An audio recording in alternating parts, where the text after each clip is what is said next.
মানুষ বড়ই বিচিত্র প্রাণী।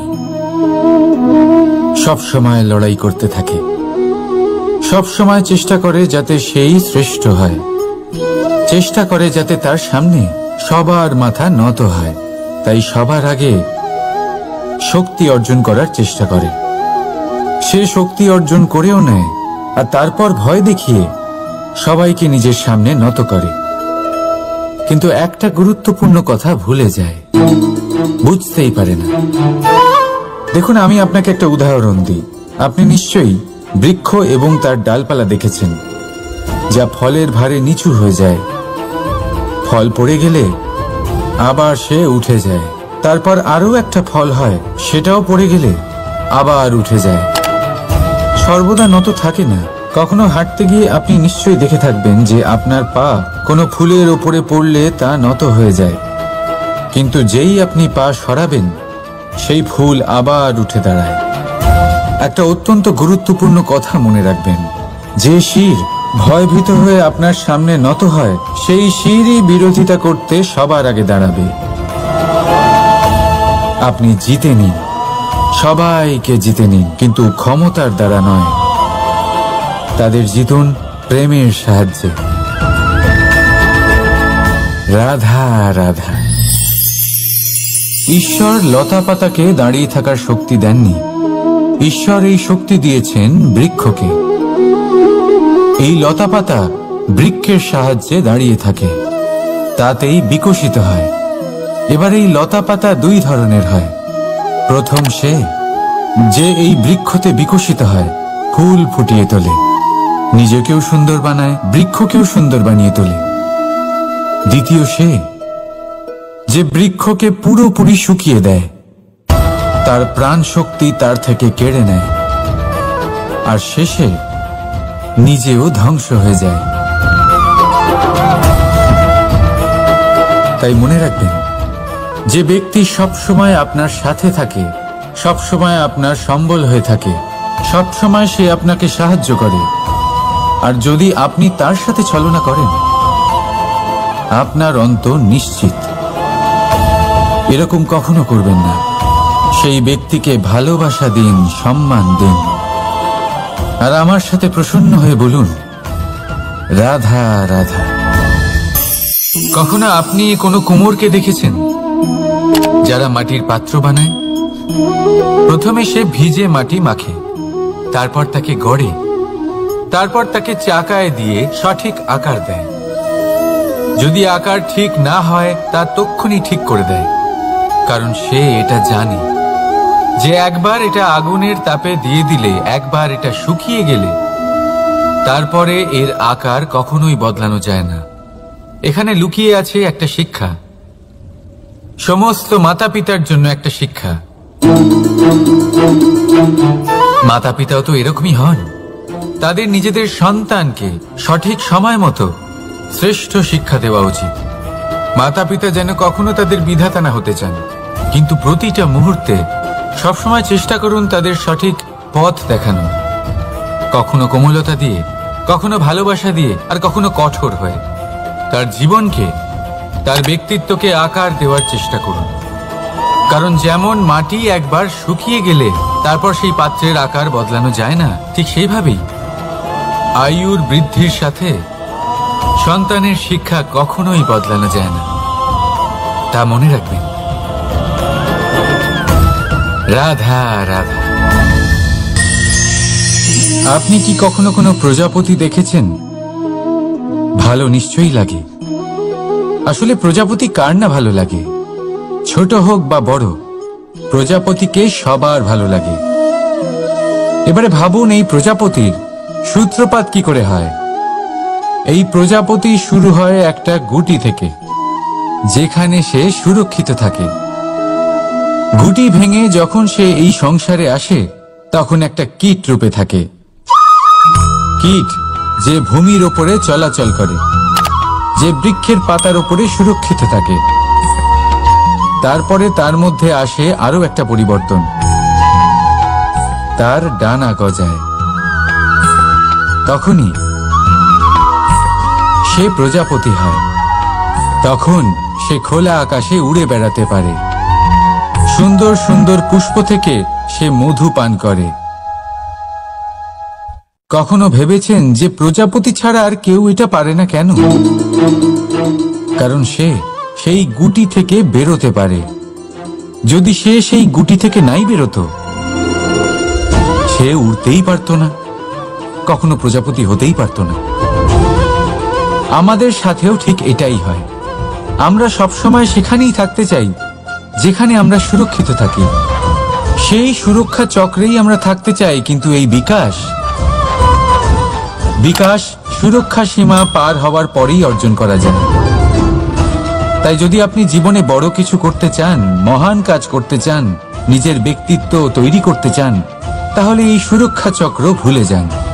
সুরক্ষা সীমা লঙ্ঘন করুন, এগিয়ে যান, প্রতিকূলতার সম্মুখীন হন, কঠিন পরিস্থিতির সম্মুখীন হন, সাহস করে এগিয়ে চলুন, আরো শক্তিশালী হয়ে উঠুন। তবেই আপনি জীবনে কিছু করতে পারবেন, তবেই আপনার ডানা গজাবে, আর তবেই আপনি এই সুন্দর আকাশে উড়ে বেড়াতে পারবেন।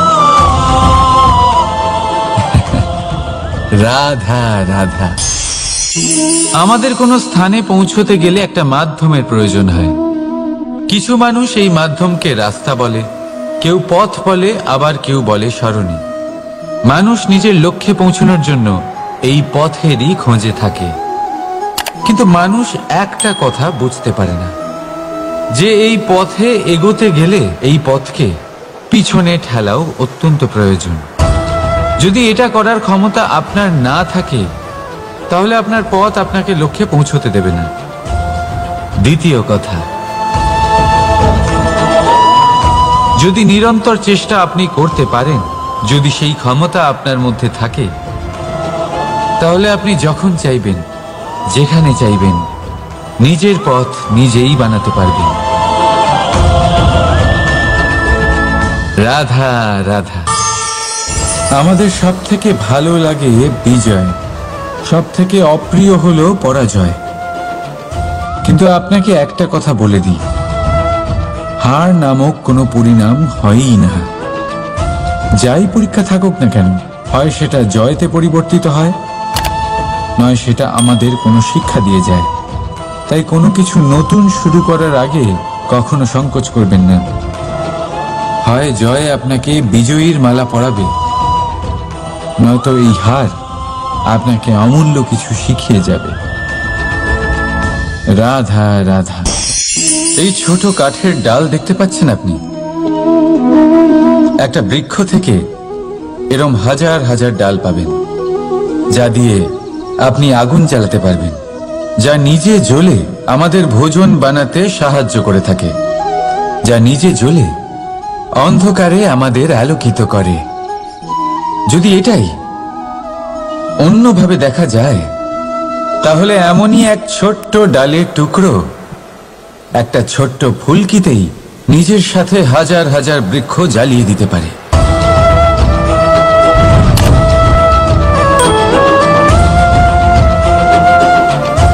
পার্থক্য কোথায়? পার্থক্য হলো শুধু দৃষ্টিভঙ্গিতে, মানসিকতায়। যদি এই মন শীতল রাখেন, শান্ত রাখেন, তাহলে অসংখ্য মানুষের জীবন আলোকিত করবেন। যদি ক্রোধ আর অহংকারের আগুনে জ্বলতে থাকেন, তাহলে শুধুমাত্র বিনাশ করবেন। সিদ্ধান্ত আপনার। রাধা রাধা। আজ বিজয়া দশমী, সেই দিন যবে শ্রীরাম রাবণকে বধ করেছিলেন। এ হলো সেই দিন যেদিন শ্রীরাম লঙ্কা জয় করেছিলেন। লোকে বলে এটা খারাপের বিরুদ্ধে ভালোর জয়ের প্রতীক। এটাকে দেখার আরো একটা দিক আছে। আগে হ্যাঁ, এটা ভালোবাসার জয়ের প্রতীক, এটা পরিবারের জয়ের প্রতীক। আপনি তো নিশ্চয়ই জানেন যে রাবণ মহাজ্ঞানী ছিল, মহা শক্তিশালী ছিল, মহাদেবের পরম ভক্ত ছিল রাবণ। এবার যে ব্যক্তি কৈলাস পর্বত তুলতে পারত, সেই ব্যক্তি নিজে এক কাটা বৃক্ষের মতো শ্রী রামের চরণে পড়েছিল। কেন? কারণ রামের সাথে লক্ষণ ছিল, কিন্তু ওদিকে রাবণের সাথে বিভীষণ ছিল না। একদিকে এক পরিবারের মধ্যে ভালোবাসা ছিল, কিন্তু অপরদিকে আর এক পরিবারের মধ্যে দূরত্ব বাড়ছিল। তাই মনে রাখবেন, যদি সংসারের ওপরে বিজয় লাভ করতে হয় তাহলে সর্বপ্রথম পরিবারের মধ্যে ভালোবাসা বজায় রাখতে হবে। পরিবারের মধ্যে ভালোবাসা বাড়ান, দূরত্ব নয়। আপনি সব সময় সুখী থাকবেন আর জীবনের সমস্ত বাধা আপনি অতিক্রম করবেন। রাধা রাধা। আপনি কি কখনো শুনেছেন হরিণ সিংহের থেকে পালানোর বদলে তার সাথে লড়াই করেছে? হরিণ সিংহকে আক্রমণ করেছে, কখনো শুনেছেন? কখনো না। কিন্তু এরকম হতেই পারে, এরকম হয়েই থাকে। আর এটা তখনই হয় যখন হরিণের শাবক বিপদে পড়ে। যখন তার সিংহের কবলে পড়ার ভয় থাকে, তখন হরিণীও এসে সিংহের সাথে লড়াই করতে থাকে। কারণ সে একজন মা, আর মা তার সন্তানের জন্য সবকিছু করতে পারে। এ হলো মায়ের স্নেহ, যেটা যত নরম হতে পারে ঠিক ততটাই কঠোরও হতে পারে। আর তার সন্তানের মঙ্গলের জন্য সে ক্রোধের সমস্ত সীমা পার করে তার সন্তানকে রক্ষা করেই ছাড়বে। আর সেই জন্যই তো মাকে সন্তানের জীবনে সব থেকে বড় ঢাল বলা হয়। এই মাকে আমার শত কোটি প্রণাম। রাধা রাধা। কামবোধ, এটাই আপনার অন্তরের প্রথম শত্রু। বেশিরভাগ মানুষই কামবোধ বলতে লালসা বোঝেন, কিন্তু এটা সম্পূর্ণ সত্য নয়। কামের আসল অর্থ হল কামনা। এটা খুবই সহজ ব্যাপার। মনুষ্য শরীর থাকলে, মানুষের মন থাকলে এই কামনা অবশ্যই থাকবে। এবার এটাই দেখতে হবে যে এই কামনা নেতিবাচক কামনা নাকি ইতিবাচক কামনা। অন্য কারোর জিনিসে নজর দেওয়া, অন্য কোনো মানুষের উপর নজর দেওয়া, কোনো অনুচিত বস্তুর দিকে নজর দেওয়া, এই নেতিবাচক কামনা। আর এই দুষ্কামনা মানুষকে দিয়ে অপকর্ম করাবেই করাবে। তাই মনে রাখবেন, যে ব্যক্তি নিজের কামনাকে নিয়ন্ত্রণে রাখতে পারেন তিনি সঠিক পথেও থাকেন, সঠিক লক্ষ্যে পৌঁছতেও পারেন। যিনি কামনা নিয়ন্ত্রণে রাখতে পারেন না তিনি তার পথও হারিয়ে ফেলেন এবং লক্ষ্যচ্যুতও হন।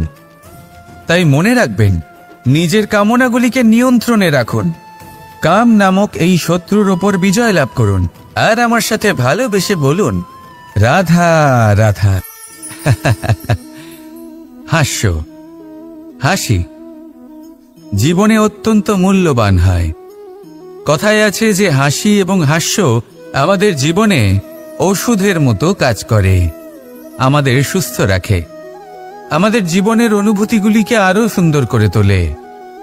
কিন্তু প্রত্যেক ওষুধের মতোই এর সাথেও এটাই হয়।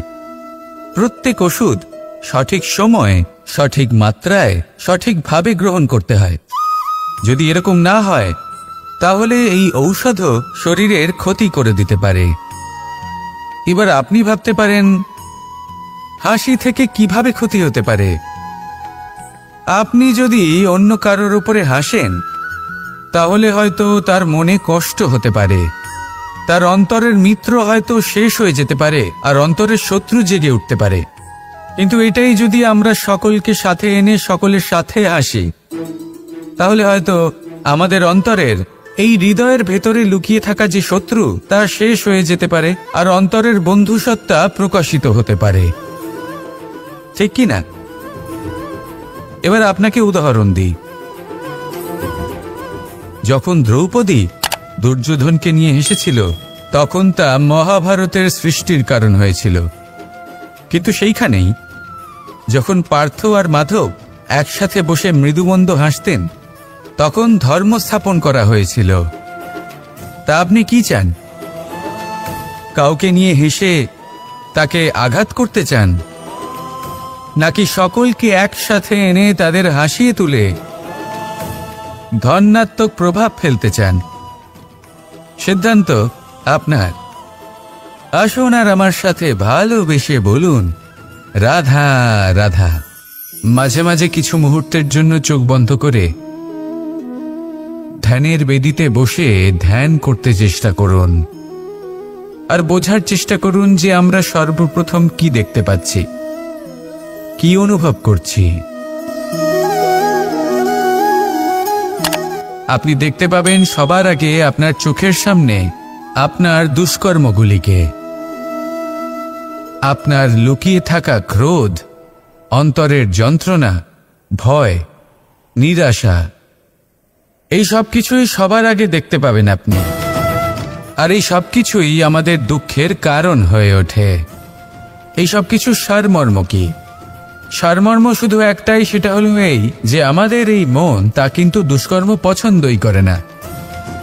আমাদের এই মন একটা সুখময় জীবন যাপন করতে চায়, সৎকর্ম করতে চায়। তাই এটাই করুন, শুভ চিন্তা করুন, শুভ কর্ম করুন, ইতিবাচক মনোভাব নিয়ে জীবনে অগ্রসর হন। তারপর চোখ বন্ধ করে অন্তরে দেখতে থাকুন। দুঃখের আভাসই পাবেন না। এই মন প্রসন্নতা এবং প্রেমের দ্বারা পূর্ণ হবে এবং বারবার বলে উঠবে, রাধা রাধা। ছোটবেলা থেকেই আমি গরু চড়িয়ে অভ্যস্ত, সেই জন্য সকলে আমাকে গোপাল নামে ডাকত। কিন্তু গোপাল হয়ে আমি একটা অমূল্য শিক্ষা লাভ করেছি। আমি দেখেছি যে গৌশালাতে অনেক বাছুরের মধ্যে একটি গাই তার নিজের বাছুরকে অবশ্যই চিনে ফেলে। যেখানে সমস্ত বাছুর একই রকম দেখতে এবং প্রত্যেকের স্বরও সমান, তারপরেও সকল বাছুরের মধ্যে নিজের বাছুরকে ঠিক চিনতে পেরে যায় এবং তার সাথেই থাকে। ঠিক এইরকমই কিছুটা হয় আমাদের কর্ম এবং তার কর্মফল। আপনি সবার মাঝে থেকেও কোনো কর্ম যদি করেন, সেই কর্মফল সবার মধ্যে আপনাকে চিনে ফেলবে এবং আপনার সাথেই থাকবে। তাই যখনই কর্ম করবেন ভেবে চিন্তে করবেন। কোনো কর্ম করার আগে একবার ভেবে দেখুন, তাহলে জীবনে বারংবার অনুতপ্ত হতে হবে না। কারণ বিষয়টা কিছুটা এরকম যে এই সংসারে আপনি কাল, কর্মফল এবং সময়, এই তিনের হাত থেকে কখনো লুকোতে পারবেন না, কখনো পালাতেও পারবেন না। আসুন আমার সাথে ভালোবেসে বলুন, রাধা রাধা। আভূষণ, কার না ভালো লাগে এই আভূষণ? আমরা পরিশ্রম করি, ধন অর্জন করি আর আভূষণ কিনে থাকি, কখনো নিজের জন্য, কখনো বা তাদের জন্য যাকে আমরা ভালোবাসি, বা তাদের জন্য যাকে আমরা সম্মান করি। হয়তো সেই জন্যই সীতা চূড়ামণি ধারণ করেছিলেন এবং আমি সামন্তকমণি। কিন্তু এটাই কি সেই প্রকৃত আভূষণ যা আপনার মূল্য বৃদ্ধি করে? না। শ্রীরামের আভূষণ হলো ওনার নম্র ভদ্র ব্যবহার। মাতা সীতার আভূষণ হলো ওনার সততা, ওনার নিষ্ঠা, ওনার ত্যাগ। অর্জুনের আভূষণ ছিল ওনার একাগ্রতা। রাধার আভূষণ ওনার প্রেম। এই আভূষণ কোথাও নেই, আপনার মনে আছে। যদি আপনার মনে মিষ্টতা থাকে, তা শান্ত হয়, তাতে সততা থাকে, নিষ্ঠা থাকে এবং প্রেম থাকে, তাহলে আপনার অন্য আর কোনো আভূষণের কোনো প্রয়োজন নেই। আপনি যতই ভিড়ের মাঝে থাকুন, আপনার ঔজ্জ্বল্য চোখে পড়বে। আসুন আর আমার সাথে ভালোবেসে বলুন, রাধা রাধা। সুখ এবং দুঃখ, এই দুই হলো আমাদের জীবনের অবশ্যম্ভাবী এবং গুরুত্বপূর্ণ অঙ্গ। আমাদের সকলের জীবনে কখনো সুখও আসে, আবার কখনো দুঃখও আসে।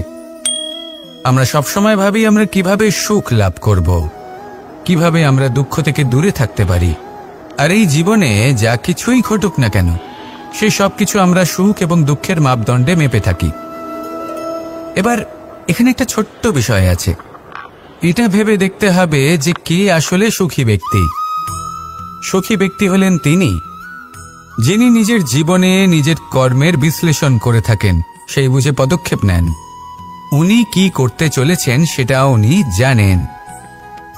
আর যদি ওনার কোনো দোষ থাকে বা ভুল থাকে, তাহলে সেগুলো শুধরে নিয়ে এগিয়ে চলেন। সেই জন্য উনি সুখী হন। অন্যদিকে যে ব্যক্তি দুঃখী, তিনি কি করেন? তিনি নিজের উপর নয়, অন্যের উপর নিজের নজর রাখেন যে তিনি কি করছেন, কিভাবে কর্ম করছেন, ওনারা অন্যের নিন্দা করেন, অন্যের সাফল্য দেখে ঈর্ষা করেন, ক্রুদ্ধ হয়ে যান, ওনাদের বাধা দিতে চেষ্টা করেন। সেই জন্যই তো ওনারা দুঃখী হন। এই সংসারে এমন অনেক ব্যক্তি আছেন যারা এই কারণে দুঃখী নন যে তাদের জীবনে দুঃখ আছে। তারা এই কারণে দুঃখ পান কারণ অন্যের জীবন অনেক বেশি সুখের। দেখুন, শেষ পর্যন্ত আপনাকে নিজের কর্মের প্রতি মনোসংযোগ করতেই হবে, অন্যের প্রতি নয়। কারণ আপনার জীবনে আপনার কর্ম হলো এমন একটা জিনিস যা আপনার নিয়ন্ত্রণে আছে। নিরন্তর চেষ্টা করতে থাকুন, নিজের কর্মকে বুঝতে শিখুন, শুধরে নিন, নিজেকে শ্রেষ্ঠ করে তুলুন। তখন সাফল্য নিজে থেকে আপনার কাছে আসবে, আর এই মন প্রসন্ন হয়ে বলবে, রাধা রাধা। প্রেমের পরিভাষা আসলে কি? ভিন্ন ভিন্ন ধরনের ব্যক্তি, ভিন্ন ভিন্ন ধরনের প্রেমী, আলোচক বিভিন্ন ধরনের পরিভাষা প্রদান করেন এই প্রেম নিয়ে। কিন্তু প্রত্যেকের মনে কখনো কখনো এই প্রশ্ন এসেছে, এই ভালোবাসা আসলে কি? নিজের প্রিয়তমকে জয় করাই কি প্রেম? চার হাত এক হয়ে যাবার নামই কি প্রেম? নিজের আবেগ ব্যক্ত করাই কি ভালোবাসা? না, প্রেমের অর্থ কাউকে লাভ করা নয়, বরং তার মাঝে বিলীন হয়ে যাওয়া। যদি কারোর হাত ধরে থাকি তাহলে আজীবন তার সাথে পথ চলা হলো প্রেম। প্রেম শুধুমাত্র সেটা নয় যা প্রেমী আর প্রেমিকার কেশদামে মালা বেঁধে দেয়। মাতা পিতার জন্য দিনরাত পরিশ্রম করা, নিজের পরিবারের জন্য দিনরাত পরিশ্রম করা, সেটাও প্রেম। নিজের বন্ধুদের জন্য, আপনজনের জন্য সবকিছু উজাড় করে দেওয়ার নাম হলো ভালোবাসা। নিজের মাতৃভূমির জন্য সাহসের সাথে লড়াই করা এবং আনন্দে নিজের জীবন ত্যাগ করে দেওয়াও কিন্তু প্রেমের নামান্তর। সেই জন্য যারা বুদ্ধিমান ব্যক্তি তারা কখনো প্রেমের পরিভাষা খুঁজতে চান না, কারণ তারা জানেন যে এই প্রেম কতটা বিশাল। তারা জানেন যে এই প্রেম হলো এক বিশাল সাগর যাকে নিজের মুঠোয় ধরে রাখা যায় না। সেই জন্য এই প্রেমের সাগরে ডুবে যান এবং সকলকে ভালোবাসতে শিখুন। যদি সবাইকে ভালোবাসতে পারেন তাহলে তাদেরও কল্যাণ হবে যারা আপনাকে ভালোবাসে, তাদেরও কল্যাণ হবে যাদেরকে আপনি ভালোবাসেন, আর আপনারও কল্যাণ হবে। আর তখন এই মন ভালোবেসে বলবে, রাধা রাধা। এই সংসারের অন্তের, এর বিনাশের প্রারম্ভ কিভাবে হয়?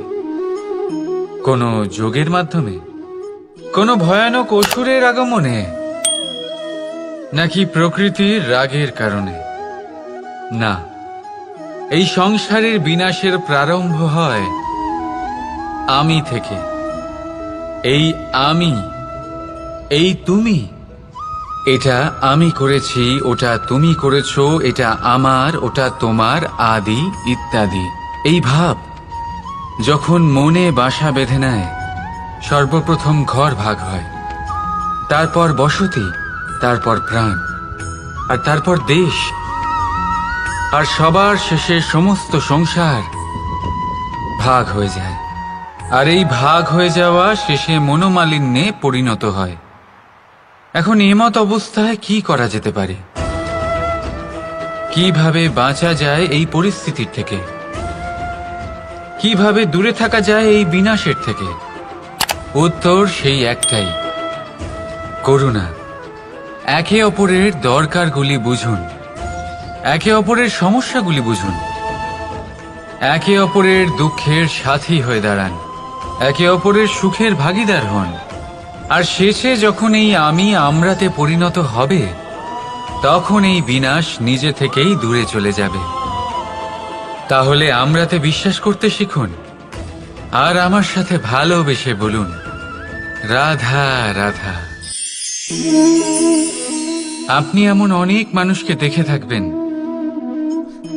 যারা এই সংসার ত্যাগ করেছেন, নিজেদের ঘর বাড়ি সমস্ত সম্পর্ক ছেড়েছেন, বেরিয়ে পড়েছেন শুধুমাত্র ঈশ্বরের খোঁজে। মন দিয়ে সেবা করেছেন, কিন্তু তাও ওনারা কখনো ঈশ্বরের দর্শন পাননি। উল্টে মনে অসন্তুষ্টি আরো বেড়ে গেছে। কেন হয় এমনটা? একটা গুরুত্বপূর্ণ কথা মনে রাখবেন, সেই ঈশ্বরই আনন্দ। ধ্যানের অর্থ হলো মনে আনন্দের জাগরণ করা, আর সেবার অর্থ হলো সেই আনন্দকে সবার মধ্যে ভাগ করা। তাহলে যদি আনন্দকে জাগ্রত করো আর সবার মাঝে ভাগ করে দাও, তাহলেই ঈশ্বররূপী আনন্দ তুমি অবশ্যই পাবে। রাধা রাধা। যদি আমাদের জীবনে কোনো শিল্পই না থাকে, তাহলে আমাদের জীবনটাই নীরস হয়ে যাবে। এখন যদি সবাইকে আমি জিজ্ঞেস করি সব থেকে বড় শিল্প কি, তো কেউ বলবে চিত্রশিল্প, কারণ তা ওনার মনকে আনন্দ দেয়। কেউ বলবে যুদ্ধ শিল্প, কারণ তাতে বিজয় প্রাপ্ত হয়। কেউ বলবে ভবন নির্মাণ শিল্প, কারণ তাতে ছাদ পাওয়া যায়। কেউ বলবে সঙ্গীত শিল্প, কেউ বলবে নৃত্য শিল্প, কেউ বলবে অভিনয় শিল্প আদি ইত্যাদি। কিন্তু এই কথা নিয়ে বিবাদ করা অনুচিত, হতেই পারে না, কারণ প্রত্যেক ব্যক্তির নিজস্ব চিন্তাধারা এবং নিজস্ব দৃষ্টিভঙ্গি থাকে। শুধু একটা কথা আছে, একটা বিশেষ বিষয় যা সব শিল্পতেই পাওয়া যায়, মনকে প্রভাবিত করার গুণ। তো সব থেকে বড় শিল্প সেটা যা মনকে প্রভাবিত করে, আর সব থেকে বড় শিল্পী সে যে অন্যের মনে প্রবেশ করে। যার কাছে এই গুণ আছে সে সব থেকে বড় শিল্পী হবেন। যদি এই সংসার রঙ্গমঞ্চ হয়, তাহলে আমরা এই রঙ্গমঞ্চের শিল্পী। আর এখানেও সব থেকে বড় শিল্পী সেই হবে যে অন্যের মনে প্রবেশ করে সেখানে ঘর বাঁধতে পারে। আর এই মন অবধি পৌঁছনোর সিঁড়ি হল 2.5 অক্ষরের শব্দ, প্রেম। তাহলে প্রেম করতে থাকুন, প্রভাব বিস্তার করুন। রাধা রাধা। সূর্য আর চন্দ্র দুজনেই আকাশের অমিত চিহ্ন, দুজনেই প্রকাশ বিস্তার করে, কিন্তু সবসময় দুজনের তুলনা করা হয়। কে অধিক শীতল আর কে অধিক তীব্র, কে অধিক তেজবান আর কে অধিক শান্তিপ্রিয়। এবার এই তুলনা করা কি উচিত কাজ? কখনোই না, কারণ এই দুজনেই যতই প্রকাশপুঞ্জ হোক, কিন্তু এই দুজনেই ভিন্ন। দুজনেরই নিজের নিজের মাহাত্ম্য আছে, আর দুজনেরই নিজস্ব সময় আছে আলোকিত হওয়ার। তাই এদের তুলনা করা অনুচিত। ঠিক সেইভাবেই আমাদের জীবনেও তুলনা করা অনুচিত হবে। নিজের তুলনা অন্য কারোর সাথে কখনো করবেন না, আর যদি অন্য কেউ আপনার তুলনা অন্য কারোর সাথে করে, তাতে মন দেবেন না। কারণ এই তুলনা থেকে নিজেকে হীন ভেবে নেওয়া আপনার জন্য ক্ষতিকর, এটা আপনার জন্য লাভজনক নয়। শুধু চেষ্টা করতে থাকুন, নিজেকে বিস্তার করতে থাকুন, আর অপেক্ষা করুন সঠিক সময়ে, কারণ সঠিক সময় আসলে আপনি নিজের গুণ, নিজের দক্ষতা অবশ্যই দেখাতে পারবেন। রাধা রাধা। জীবনে সবাই মহান হতে চায়, সবাই বড় হতে চায়, কিন্তু বড় হয় কিভাবে?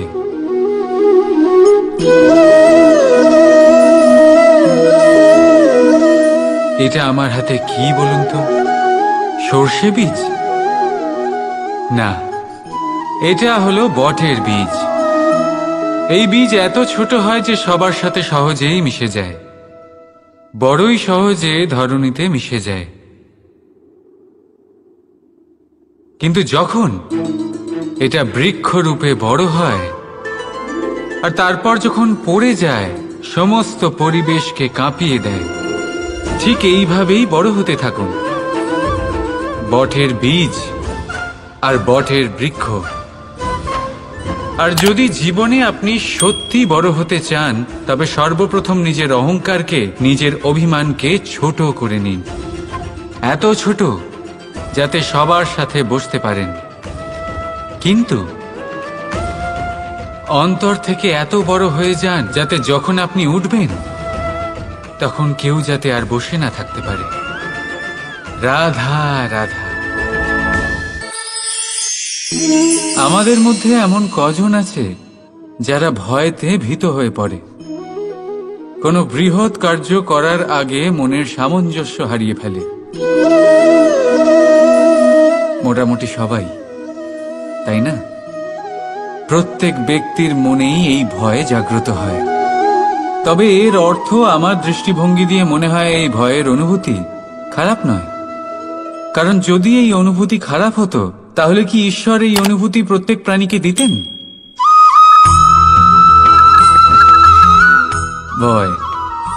ভয়ের এই অনুভূতি আমাদের জন্য ভালো, অত্যন্ত আবশ্যক।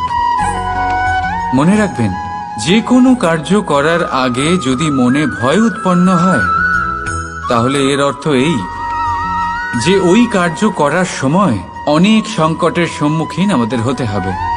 আর সেই সংকটের সম্মুখীন হওয়ার জন্য আমাদের অত্যন্ত সাহসী হতে হবে। শুধুমাত্র এই কথা মনে রাখবেন, মনে সাহস জুগিয়ে এগিয়ে চলুন এই ভয়ের যাত্রাতে। কারণ এই ভয়ই আপনাকে আপনার লক্ষ্যে পৌঁছতে প্রেরণা যোগাবে, আপনাকে শক্তি প্রদান করবে। তাই এই ভয়ের দ্বারা ভয়ভীত হবেন না, এই ভয়কে জয় করুন। আর আমার সাথে ভালোবেসে বলুন, রাধা রাধা।